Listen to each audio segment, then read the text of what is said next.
پاس مسئلہ پوچھنے کے لیے کچھ لوگ آ گئے تو 4-5 سال کا بچہ بھی تھا جس کے والد نے غصے میں اپنی بیوی کو 3 طلاقیں دی تھیں. تو چھوٹا سا بچہ، کپڑے بھی پھٹے پرانے، اور حالت بتا رہی تھی کہ غریبی ہے.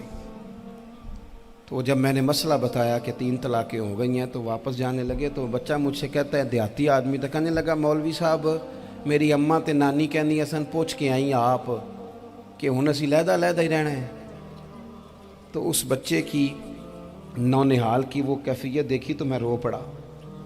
میں نے کہا یار یہ بچہ بیچارہ ماں باپ کے ہوتے ہوئے یہ یتیموں جیسی زندگی گزارے گا کیونکہ باپ نے طلاق دے دی. کس طرح مسائل نہیں بتائے لوگوں کو، تعلیم سے آگاہی نہیں کیا. اور اس میں بہت بڑا ظلم ہے ان لوگوں کا بھی جو جنازے پہ کھڑے ہو کے تو کہہ دیتے ہیں، میری طرح کے لوگ اچھے علماء کی بات نہیں کرتا، وہ کہہ دیتے ہیں دیکھو جن لوگوں کو جنازہ نہیں آتا. بھئی آپ نے کس دن عشاء کے بعد کلاس لگائی تھی جنازہ سکھانے کی؟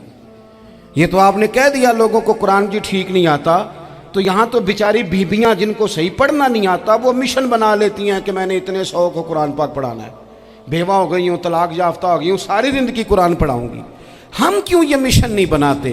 کیوں اس طرف سفر نہیں کرتے؟ ایک تو دینی معلومات میں، دینی علوم میں اپنے آپ کو لگائیں اور ذوق پیدا کریں کہ جو چیزیں مجھے نہیں آتی میں نے وہ سیکھنی ہے، جو معاملات مجھے نہیں آتے میں نے ان کی طرف سفر کرنا ہے. ایک تو اپنا یہ مزاج بنائیں. اور جب آپ دینی علوم سیکھتے ہیں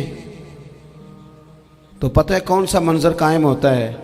منظر وہ بنتا ہے کہ حضرت ابو ہریرہ بھی دین سیکھا کرتے تھے، حضرت عبداللہ ابن عمر بھی اصحاب صفہ میں رہا کرتے تھے، حضرت انس بن مالک بھی رہا کرتے تھے. اور ایسا منظر بنتا ہے کہ حضرت سیدہ خدیجہ الکبریٰ رضی اللہ تعالیٰ عنہ فرماتی ہیں سیدہ فاطمہ حضور کی گود میں بیٹھی ہوتی تھی اور نبی پاک سے باتیں پوچھتی تھی اور حضور انہیں بتا رہے ہوتے تھے. سیدہ عائشہ حضور سے دین کی باتیں پوچھتی. چوتھا حصہ ہماری فقہ کے اصول حضرت فاطمہ کی، حضرت عائشہ صدیقہ کی مرویات پر مبنی ہیں. اگر ہماری بچیاں چھوڑ دیں ڈائجسٹ پڑھنا، چھوڑ دیں ادھر ادھر کی مووی دیکھنا اور وہ کتاب و سنت پر آ جائیں تو بہت سارے مسائل ایسے ہیں جو الجھنے سے پہلے ہی سلجھے ہوئے ہوں. دینی تعلیم کا مزاج اور ذوق. اور دوسری آیہ کریمہ میں نے تلاوت کی، اللہ کریم نے قرآن مجید میں فرمایا یا ایھا الذین آمنوا قوا انفسکم واہلیکم نارا، اے ایمان والو خود بھی دوزخ کی آگ سے بچو اور اپنے گھر والوں کو بھی بچاؤ.